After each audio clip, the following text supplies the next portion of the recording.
Hello, it's Jimmy here at O'Reilly's. We have here a big boy. It's a Iveco daily. So the customers bought this van recently in the last few months. Next day it had a DPF issue on the dashboard. He brought it back to their dealership. They said they fixed it, but they wouldn't tell him what they'd done. A few days later the problem come back. Now he's taken it to another mechanic who he just regularly uses. He's done a forced regeneration on the vehicle. So we just started up here. So we're not interested in that brake light. So the problem he's having here is, okay, so he's had the first dealership have a go trying to fix the issue. He's then brought it back to his own mechanic. They've tried to clean it, like I said, and the problem came back again. So it's had about 4 visits now, maybe 3 or 4 visits, he said. What's happening is each time he gets it back, within the same day he's driving down the road, and the message is not on now, which is a bit weird, which is it doesn't have an engine light on either. But once you drive down the road, even after he's had it forced regeneration, he's getting a message pop up on here saying the DPF regen is incomplete, visit workshop or something like that. I'm not really too familiar with these vehicles. They're very difficult to get a diagnostic computer to read all of the data on these. So basically, just to make that clear, he's had someone fix the DPF. The problem has come back 20 minutes down the road saying that the particle filter regeneration is incomplete. He's had a regen, the same message comes up again. So basically he wants me to get rid of this problem where it doesn't keep beeping up, because what keeps happening is, he said the last guys who done it, it comes up that the regeneration was incomplete.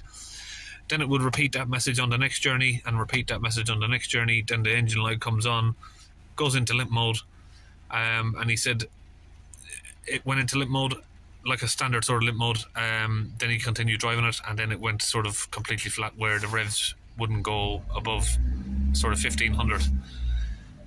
So you can see from what that is, from what I'm reading from that, is he's had the DPF cleaned, but it's not being cleaned properly, or he's had the DPF cleaned and he's got an issue that is causing it to reoccur.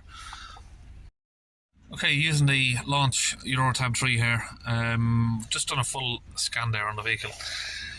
Now, if we look here, we've got air distribution motor, which is basically the interior fan. Well, it seems to be working okay, so I'm not going to take no notice of that anyway. Instrument control panel, canvas message missing. BCM, so the BCM is like your interior lights, your indicators, your electric mirrors, all that sort of stuff. And like I said about these Ivecos before we even started on this, they're a bit of a pain for these sort of, you know, codes that I've never heard of. Let's have a look. Even if we try and Google the code, probably not going to show us anything.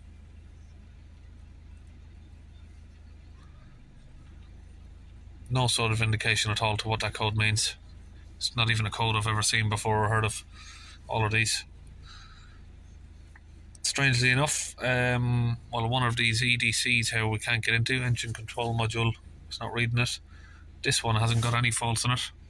So we're just in the live data here now. I'm just going to find a few of the things that would normally cause a blocked DPF, and we're going to have a look at that. Okay, we've got a few items there listed up. Now, particle quantity seems to be dead for some reason, but what we're going to try and figure out is if this thermostat is reaching 90 degrees. So we're just going to hold some acceleration on it for a minute, see if that increases. Now, unfortunately, there is no fault codes for me to work on, so I can't say it's got, you know, bad glow plugs or an EGR valve or something like that. So we'll have a look at the exhaust temperature and the coolant temperature there.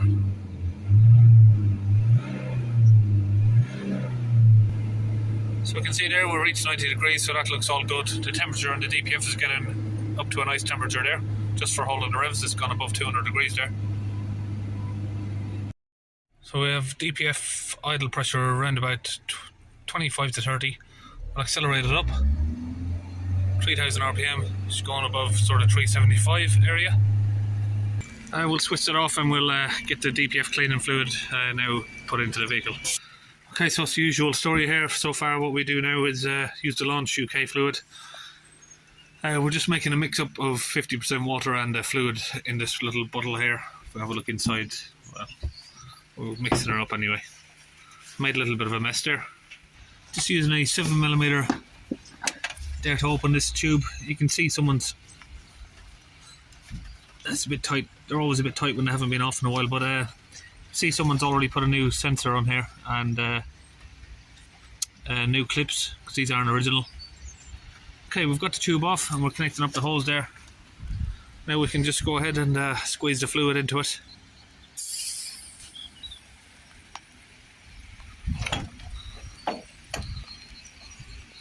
So these tubes, you'll always have a skinnier one usually, and then one.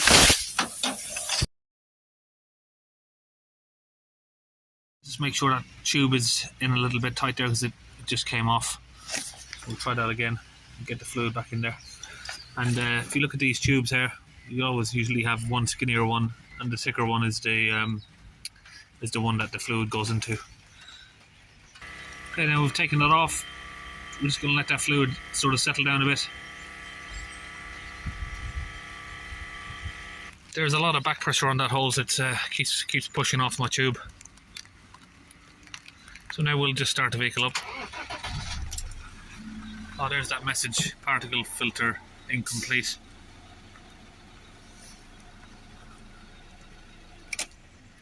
So let the engine run there. So I'm just going to let the fluid die down from the tube for a minute. Make sure that we're not getting, lots of fluid coming up.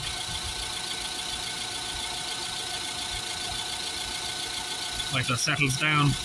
And we'll stick that back onto the pressure sensor now. And we've got smoke already.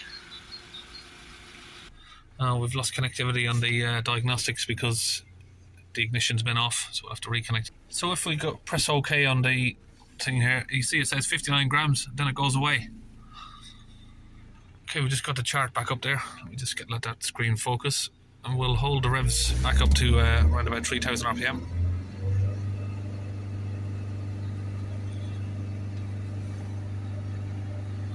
Now you can see this time it peaked out at about 145.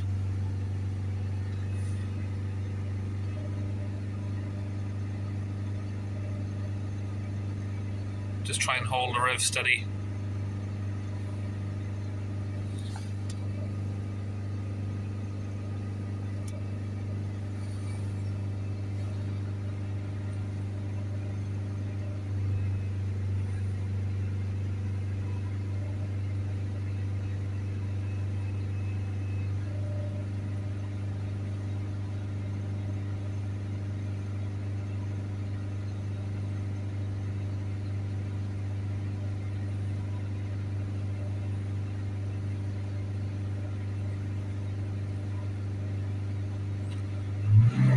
A few high revs, full acceleration.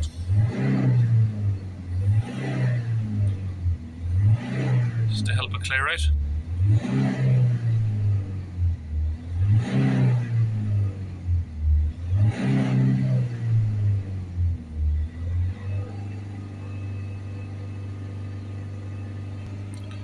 Well, it's actually just increased back up a little bit, so it's been a bit stubborn, this one.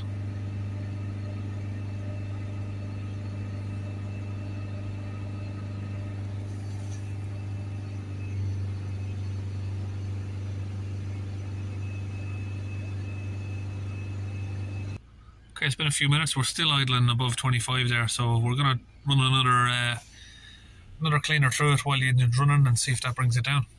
Just sort of confirming on the manometer there that the pressure is the same. It was just at 25 there. It did decrease a bit.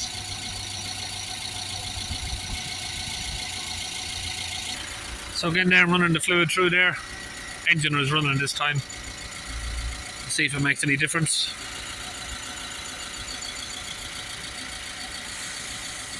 Okay, we'll get back inside and have a look now. So we are coming down now slightly.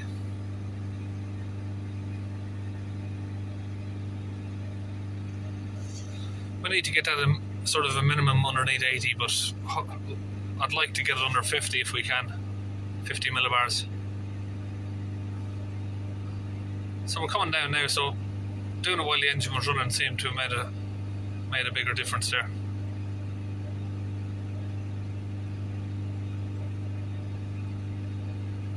See, we're gradually coming down now.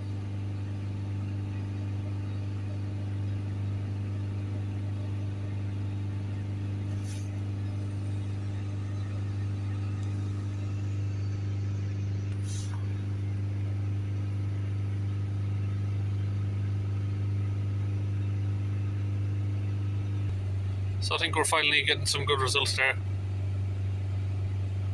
on the second dose there. See, it's coming down roundabout nicely now where I'd like to see it.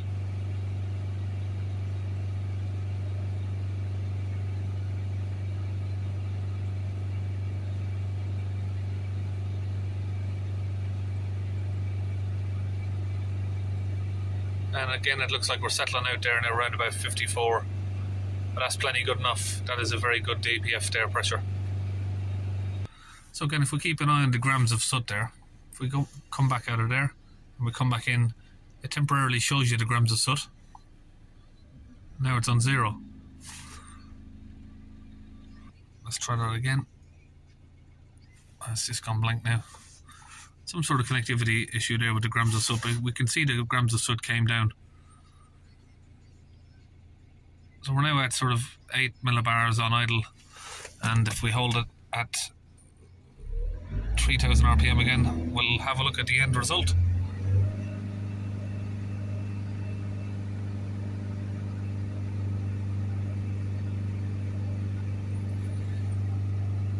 Sort of sitting up around 60. Let's just creep back up a little bit.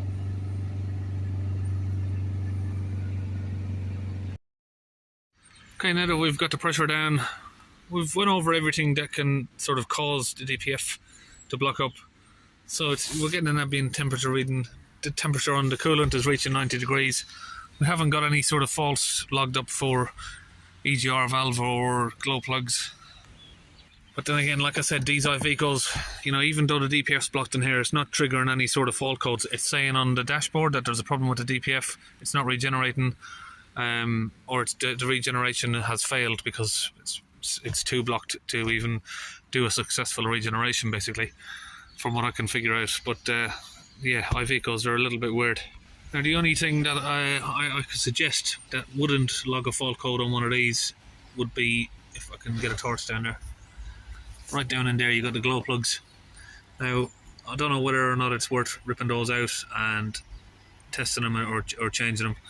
But I'll leave that down to the customer if he wants to just have them changed anyway. They look like they haven't been changed in a fair while. So we've got them just down there. You can see it's a very oily, dirty looking place down there. So it doesn't look like they've been out in a fair while. So it wouldn't do no harm to change them anyway. Okay, so what we're going to do now is we're going to change the oil filter and the engine oil. So I've got this filter cup here. It's 9315. That's the only numbers I can see on it. And the oil filter is just down there. It's going to be really hard for me to get you to see that, but we are just about on it right down there.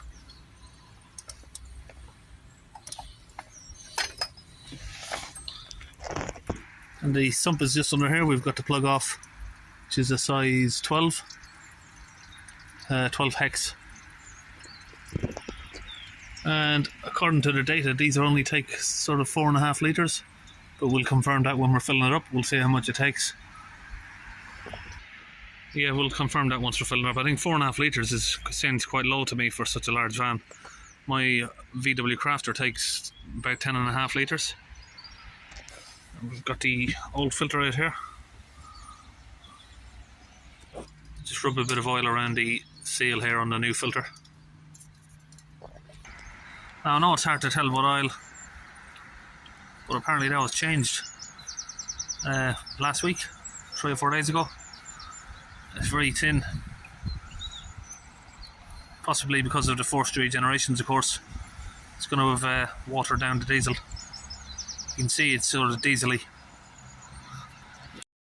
So I've just used a measuring jug there to put around about 4.5 litres in. So that is it, we are all finished, and I'll see you in the next video.